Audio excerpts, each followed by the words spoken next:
So a guy wandered into this dealership in Hollywood, Florida to buy himself a 2020 Honda Accord. Little did he know, a few days later, the owner of that dealership would be holding him at gunpoint to repossess the car. The identity of the buyer hasn't been revealed yet, but just like we've all done before, he walked into the dealership, picked out his car, signed the paperwork, paid his down payment, and drove off the lot with his newly financed car. He had the car loan set up on auto pay, but for an unknown reason, the first payment didn't go through at first. Probably some kind of technical error, right? Well, he made it right. He paid it plus the late fee and forgot about it. That was until a few days later when he was driving his new car and he noticed he was being followed by somebody driving a black BMW. When they were stopped at a stoplight, the guy behind him in the black BMW hopped out of the car and forced him to hand over his keys and stole his car at point. The man who robbed him turned out to be Eric Haddad. His family owns Guru Auto Sales in Hollywood, Florida, the same place our protagonist bought his Honda Accord.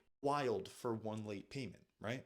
Well, not really. You see, Guru Auto Sales is a sketchy dealership, the kind of dealership that gets themselves into very sketchy situations with the bank. This time, unbeknownst to the buyer, the dealership had an agreement with the loan company that said if the buyer was late on one singular payment within 2 months, the dealership had to buy back the loan for the full amount. But they also couldn't repossess the car. So when this guy missed one payment, they got a letter from the loan company saying they owed them $13,000, the full amount of the loan.